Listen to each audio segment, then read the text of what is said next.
unang nakita ang batang kargador na nagngangalang Dave. Napukaw niya ang aking atensyon dahil napakamura pa ng edad niya para pasukin ang ganitong uri ng trabaho. Kargador sa umaga, kargador sa gabi. Sobrang awa ang naramdaman ko sa batang ito kaya hindi ko sinayang ang pagkakataon para makausap siya. At lalong bumigat ang damdamin ko nung marinig ko ang kanyang kwento. Isang taon na ang nakalilipas mula noong una naming pagkikita ni Dave. At masasabi kong napakasarap sa pakiramdam na ang batang nooy inalipin ng kahirapan, pinagkaitan ang kamusmusan ay isa ng batang masiyahin na punong-puno ng pagmamahal.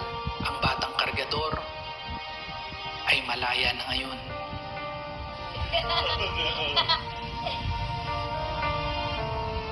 Muli nating balikan ang aming pagtatagpo.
Anong oras ka matatapos dyan?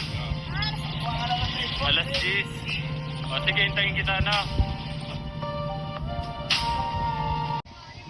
Ilang taon ka na, Dave? 12 po. 12? Gaano ka nakatagal dito nagtatrabaho, Dave? November po. November? Pwede bang magkwento ka? Bakit ka napunta dito, Dave? Inampun po ako ni Martin. Doon po ako napunta rito.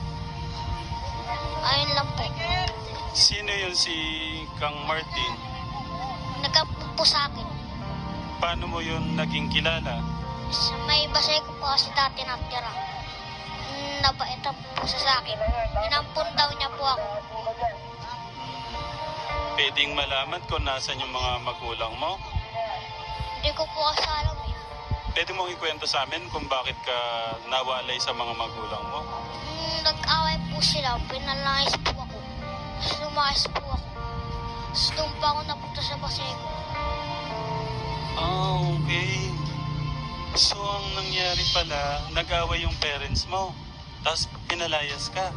Stepfather ko po. Ah, oh my God. Nasaan yung father mo? Hindi ko po alam. So, yung kasama pala ng mother mo, stepfather mo lang.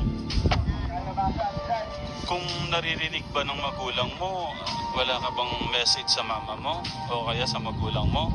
Wala po.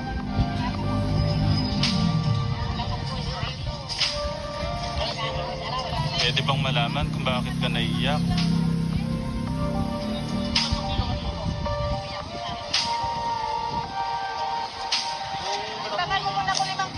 Sige lang, baka may gusto kang sabihin sa mama at papa mo. Wala po ako sasabihin sa kanila eh. Pwede ko bang malaman kung may mga kapatid ka? Meron po. Yung mga kapatid mo kasama ng mga magulang mo? Hindi po, magkakaiwalay kami. Ah, okay. So, pangilan ka? Panganay po. Yung mga kapatid mo, ibig sabihin pala, mas ano pa sa'yo?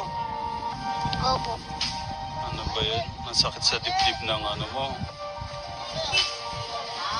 Baka meron kang gustong sabihin mo lang. Wala po ako sasabihin sa kanila eh. Kung tatanungin kita, baka may wish ka o may gusto, anong gusto mo? Magbuo kami ng pamilya. So, ang wish mo, mabuo yung pamilya nyo. Medyo mahirap yung ano niya. Yung mga kapatid mo, ilang taon ba yung mas bata sa'yo? 9 po. At saka, 10 po. at saka 10. Baka may gusto kang sabihin doon sa kapatid mong 9 and 10. Wala ka bang close doon sa mga kapatid mo? Meron din po. Baka may gusto mong sabihin. Pag-iikot lang po sila palagi. Mahal ko po sila eh. Mahal na mahal mo sila. Opo. Baka naman pwede mong pakiusapan yung mama mo at saka papa mo na magkabati na sila. Baka sabihin mo lang, makamalay mo lang, pakinggan ka. Ayoko po eh. Yung bata pa po kasi ako, dugo po na po nakita yung papa ko eh. Yung stepmother ko na lang po nakikita ako. Dave, pwede bang malaman yung kinikita mo kung saan napupunta? Binibili ko po ng damit. Sa mga short. Tapos bibili din ako chinelas. Damit at saka tsinelas. Pwede bang malaman kung saan ka natutulog dito? Doon po sa tondo. Bali, yung tinutulugan mo doon, yun yung si... Hindi po, yung iba po yun. Iba pa yung umampon sa'yo, iba pa yung tinutulugan mo. Ganun ba? Pwede ba akong magpunta doon isang araw para kumustahin yung kasama mo doon? Marami po kasi kami doon eh. Matatanda ba yung mga kasama mo o gaya mo lang din? Mga pinataba ko. Safe ka kaya doon? May nag-aalaga sa'yo doon? Pinapakain niya po ako. Pinapagkaliguan po ako.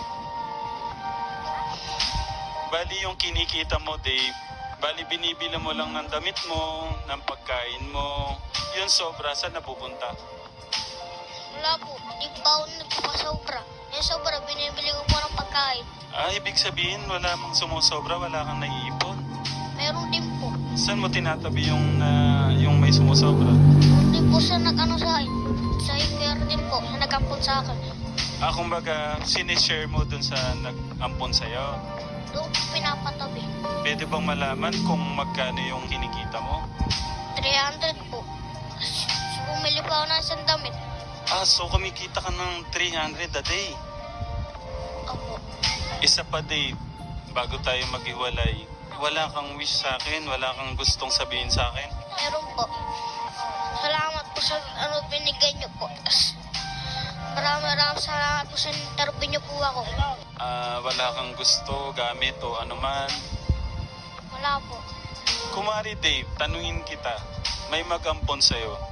Hindi po ako kasama. Kasi meron na po nag-aapon sa akin. Sabi mo kanina, ang wish mo lang talaga ay mabuo yung pamilya mo. Opo. Isa na lang, kausapin mo lang. Baka may konting salita lang na pwede mong ibigay sa mama mo at papa mo. Gusto ko magkabati silang dalawa. Tapos mga kapatid ko, kuhain na nila. Para magsama-sama na kayo, no? Opo. Dave, thank you sa pag-atid sa amin, ha. Gusto ko mangarap ka sa buhay mo na hindi habang buhay ay ganyan lang ang trabaho mo, no? Opo. Lagi ka lang magpipray kay God. Basta gawin mo lang yung tama at alam ko nandyan si God para sa atin lahat, ha. Nandito ako ngayon para sa'yo kung ano yung kaya kong maitulong sa'yo, no?